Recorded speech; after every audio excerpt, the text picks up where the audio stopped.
জগৎগুরু শিল প্রভুপাদ কি জয়, ইস্কনের বর্তমান গুরুবৃন্দ কি জয়।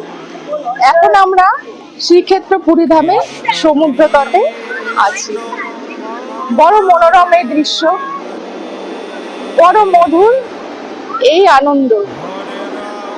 স্বয়ং ভগবান ভগবদ গীতায় সংসারকে এই সমুদ্রের সাথে তুলনা করেছেন। আমরা সমুদ্রের এই পাশটা তো দেখতে পাচ্ছি, এই পাশের ঢেউ দেখে খুব আনন্দ হচ্ছে। এক্ষুনি আমরা এই ঢেউয়ের মধ্যে নামবো, কিন্তু আমরা সমুদ্রের ওই পাশে কি কি আছে সেটা আমরা দেখতে পাচ্ছি?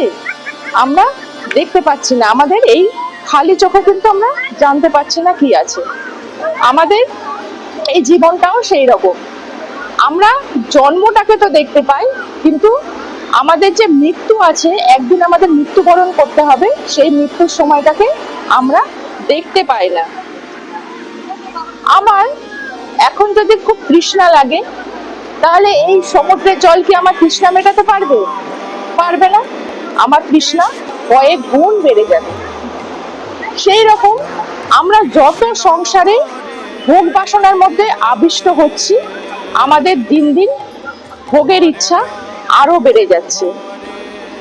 আমরা যত পাচ্ছি তত চাইছি। স্বয়ং রামচন্দ্র সমুদ্রের ওপর সেতু বন্ধন করার সময় বানর সেনাদের সাহায্য করতে গিয়ে তিনি একটি পাথর হাতে নিয়েছিলেন এবং সেটি সমুদ্রে ফেলেছিলেন। সেই পাথরটি সাথে সাথে সমুদ্রে ডুবে গেছিল। রামচন্দ্র খুব অবাক হয়েছিল, বানর সেনারা যে পাথর ফেলছে সেগুলো ভেসে থাকছে, আর তিনি ফেললেন সেটা ডুবে গেল। নল নীল ব্যাপারটা লক্ষ্য করলেন। তারা বললেন, প্রভু, পাথরটা আমাদের হাতে দিন। আপনি তো স্বয়ং ভগবান, আপনি যদি কাউকে ছেড়ে দেন সে ডুববে, এ কথা তো অবশ্যম্ভাবী। নল নীল পাথর নিল এবং তার মধ্যে ভগবান শ্রীরামচন্দ্রের নাম লিখলো, পাথরটিকে ছেড়ে দিল জলের মধ্যে এবং পাথরটি ভেসে থাকলো।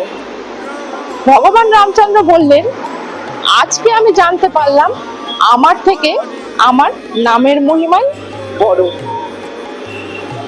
এই সংসার সাগরে ভেসে থাকতে হলে আমাদেরকেও কিন্তু হরিনামের আশ্রয় নিতে হবে।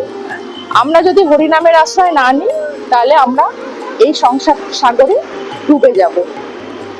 অতএব আমাদের সকলকে হরিনাম করতে হবে। একবার আমরা সকলে মিলে একটু হরিনাম করি। হরে কৃষ্ণ কৃষ্ণ কৃষ্ণ হরে হরে, হরে রাম রাম রাম হরে হরে।